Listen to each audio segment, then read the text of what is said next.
नमस्कार दोस्तों, मेरी चेतना के मंच पर आपका स्वागत है। अक्सर हम जीवन से नाराज, दुखी, हैरान, परेशान और दूसरों को दोष देते रहते हैं और इस प्रक्रिया में खुद को एक तरह से विक्टिम साबित करने में लगे रहते हैं कि देखो हमारा दुख कितना बड़ा है और हमने कितनी तकलीफें सही है और यह जिंदगी जीना कोई आसान काम नहीं था। वो तो मैं इतना काबिल और हुनरमंद था कि मैं इतना कुछ कर पाया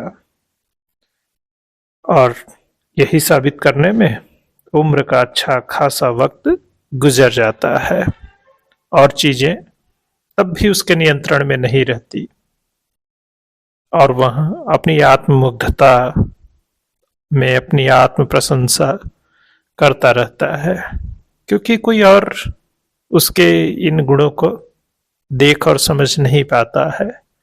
ऐसे में वह खुद की तारीफ बेवजह लोगों से करता रहता है या यूं कहें कि अपने दुख का महिमा मंडन करता रहता है। इस दुख को व्यक्त करने से उसे बहुत सा सुकून मिल जाता होगा, पर ऐसा नहीं होता है क्योंकि अगर आपके हिस्से का सुख है तो आपके हिस्से का दुख भी होगा।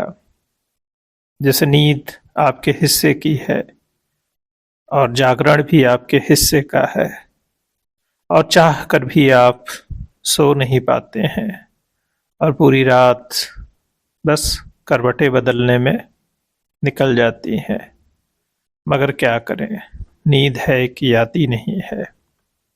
इसी तरह जीवन में जो भी है अच्छा बुरा वह ज्यादातर हमारी अपनी चॉइस है, उसे हमने चुना है और वह हमारे पास है तो इसकी वजह भी यही है कि यह चयन हमारा था। खैर, यह चर्चा और उपदेश ऐसे ही चलता रहता है और जिंदगी में हम बहुत सारी सीख लोगों को देते रहते हैं और देती रहने चाहिए।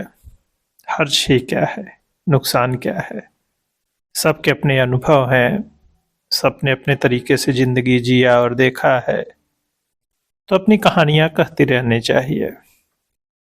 तो आइए इसी कहानी में एक कविता कहते हैं और आपको मेरी चेतना के इस मंच से आपकी चेतना को भी जोड़ने की कोशिश करते हैं।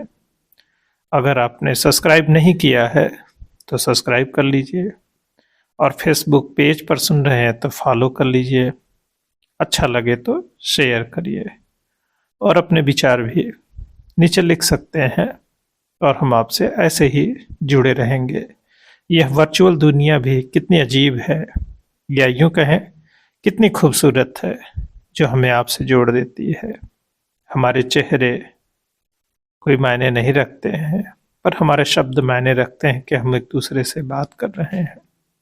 मतलब चेहरों की पहचान कोई ऐसा रिश्ता हो ये जरूरी नहीं है, पर हम कह सकते हैं, सुन सकते हैं, आपस में बातें कर सकते हैं। तो आइए यह संवाद ऐसे ही जारी रखते हैं और आपके साथ हमारे संगम प्रयागराज का खूबसूरत सूर्यास्त इसे भी निहारते रहते हैं।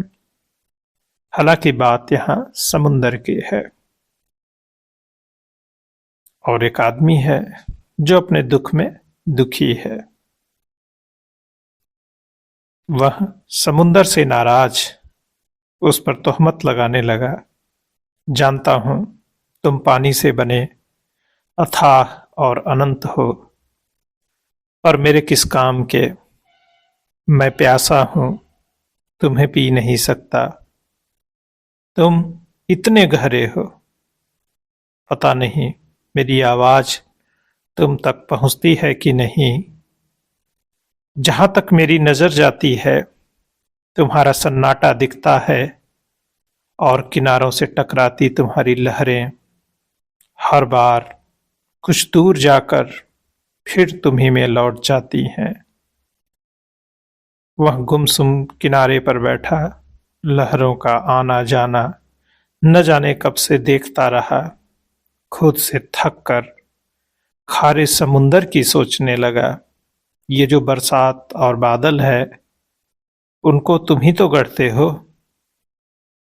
इन्हीं नसों से ऑक्सीजन निकलता है और धरती की सारी गंदगी खुद में भर लेते हो। लोगों की तोहमतें भी कम नहीं है, ऊपर से न पीने लायक होने का तंज सदा से कसा जाता रहा है। तू मीठा क्यों नहीं हो जाता? पर तुझे किसकी परवाह? तेरा वजूद इतना विशाल, कहने सुनने वालों से बेखबर। तू जैसा है वैसा ही बना रहता है। ऐसे ही ऐसे ही खारा बने रहना कोई आसान काम तो नहीं है। एक जैसी फितरत के साथ खुद को बनाए रखना और लगातार नमक के साथ जीने की शर्त कितना मुश्किल होता है। इस खारेपन में कुछ भी रिसना और इस देह का धीरे धीरे नमक बनते जाना, वो भी अपनी मर्जी से सारा खारापन खुद में समेटते रहना। वैसे ये काम सिर्फ तू ही कर सकता है, क्योंकि तू समुंदर है और इस दुनिया को आबाद रखने की यही शर्त है। इसका खारापन सोखने को हमारे पास एक समुंदर हो, हमारे पास एक समुंदर हो। और जब इस तरह से समुंदर को देखा समझा, तो उसकी सारी नाराजगी, दुविधा और आत्ममुग्धता कुछ कम हो जाती है। और जितनी गहराई में वह समुंदर को देखता है, उतनी ही उसमें यह अबोधपन, या यूं कहें जो अपने प्रति नकारात्मक भाव था, वह कम होने लग जाता है। तो हमें समुंदर को कुछ इसी तरह से देखना है कि वह किस तरह से हमारे जीवन का आधार है और वह मीठे पानी का स्रोत है। क्योंकि भाप से जो बादल बनता है और वह इस वीरान रेत पर जब उसकी बूंदें गिरती हैं, तो धीरे धीरे वहां पर हरियाली के अंकुर फूटने लगते हैं। तो इसके मूल में यही खारा समुंदर है।